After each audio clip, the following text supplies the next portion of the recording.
एक वन में स्थित आश्रम में एक ज्ञानी साधु रहा करते थे। ज्ञान प्राप्ति की लालसा में दूर दूर से छात्र उनके पास आया करते थे और उनके आश्रम में ही रहकर शिक्षा प्राप्त किया करते थे। आश्रम में रहकर शिक्षा प्राप्त करने वाले छात्रों में से एक छात्र बहुत आलसी था। उसे समय व्यर्थ गंवाने और आज का काम कल पर टालने की बुरी आदत थी। साधु को इस बात का ज्ञान था, इसलिए वे चाहते थे कि शिक्षा पूर्ण कर आश्रम से प्रस्थान करने के पूर्व वह छात्र आलस्य छोड़कर समय का महत्व समझ जाए। इसी उद्देश्य से एक दिन संध्या काल में उन्होंने उस आलसी छात्र को अपने पास बुलाया और उसे एक पत्थर देते हुए कहा, पुत्र, यह कोई सामान्य पत्थर नहीं बल्कि पारस पत्थर है। लोहे की जिस भी वस्तु को यह छू ले वह सोना बन जाती है। मैं तुमसे बहुत प्रसन्न हूँ, इसलिए 2 दिनों के लिए ये पारस पत्थर तुम्हें दे रहा हूँ। इन 2 दिनों में मैं आश्रम में नहीं रहूँगा, उसी गांव में रहने वाले अपने एक मित्र के घर जा रहा हूँ। जब वापस आऊँगा तब तुमसे ये पारस पत्थर वापस ले लूँगा। उसके पहले जितना चाहो उतना सोना बना लो।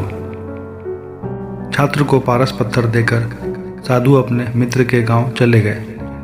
इधर छात्र अपने हाथ में पारस पत्थर देखकर बड़ा प्रसन्न हुआ। उसने सोचा कि इसके द्वारा मैं इतना सोना बना लूँगा कि मुझे जीवन भर काम करने की आवश्यकता नहीं रहेगी और मैं आनंद पूर्वक अपना जीवन व्यतीत कर पाऊँगा। उसके पास 2 दिन थे। उसने सोचा कि अभी तो पूरे 2 दिन शेष हैं। ऐसा करता हूँ कि एक दिन आराम करता हूँ, अगला पूरा दिन सोना बनाता रहूँगा। इस तरह एक दिन उसने आराम करने में बिता दिया। जब दूसरा दिन आया तो उसने सोचा कि आज बाजार जाकर ढेर सारा लोहा ले आऊँगा और पारस पत्थर से छूकर उसे सोना बना दूँगा। लेकिन इस काम में अधिक समय तो लगेगा नहीं, इसलिए पहले भरपेट भोजन करता हूँ, फिर सोना बनाने में जुट जाऊँगा। भरपेट भोजन करते ही उसे नींद आने लगी। ऐसे में उसने सोचा कि अभी मेरे पास शाम तक का समय है, कुछ देर सो लेता हूँ।